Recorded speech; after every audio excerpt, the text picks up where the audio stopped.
The middle-aged man died of tuberculosis while his son, Sam, watched helplessly by his side. Sam only knew that after his father's death, he too continued fighting against his own fate. Overwhelmed with grief, he passed out. His father's passing forced him to return home and begin working to earn money. In their village, everyone had to give 1/3 of their annual income to the high-caste landlords. Whether due to his natural intelligence or his environment, Sam believed he was meant to be a servant to the higher castes. Yet he wasn't content to spend his entire life in the village. At the tea shop where he worked, Sam heard that the landlord's son, Jack, had returned from studying in America and needed a driver. For him, this was a golden opportunity. With persuasive words, he convinced his grandmother to give him money for driving lessons. When he went to interview at the landlord's mansion, he immediately prostrated himself, touching the landlord's shoes and used flattering words. His subservient attitude pleased the landlord greatly, and he passed the first round of interviews, moving into a small back room in the mansion. Though satisfied with this progress, he was still only a backup driver. While the primary driver accompanied the owner's children, Sam performed various menial tasks, feeling increasingly resentful. He began following the main driver and discovered his misconduct. This resulted in the veteran driver losing his job. To strengthen and expand the family business, the landlord prepared to send his son to the capital to maintain relationships. Jack's new wife, Lisa, would accompany him.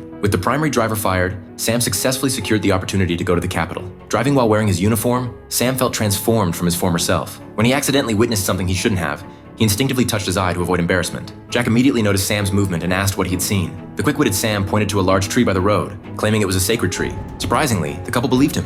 On the lady's birthday, she drank too much and insisted on driving. The car moved dangerously fast, making Sam extremely nervous in the back seat. As the owners became increasingly excited, they suddenly hit a little girl. When the owners stepped out to check, Sam strongly prevented them and discouraged them from calling the police, saying it would cause trouble. He claimed that in India, families have so many children that parents can't even remember all their names. Losing one wouldn't matter. Afterward, he wiped the blood from the car and encouraged Jack to forget about the previous night's incident. He felt satisfied having helped his masters, the most joyful moment for a servant. Sam smiled. Early the next morning, Jack's father and older brother arrived. Learning of the previous night's events, they treated Sam like family.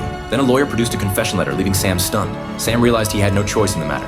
At that moment, he finally understood that regardless of his loyalty, he was merely a tool in his master's eyes. This exciting movie comes from White Tiger.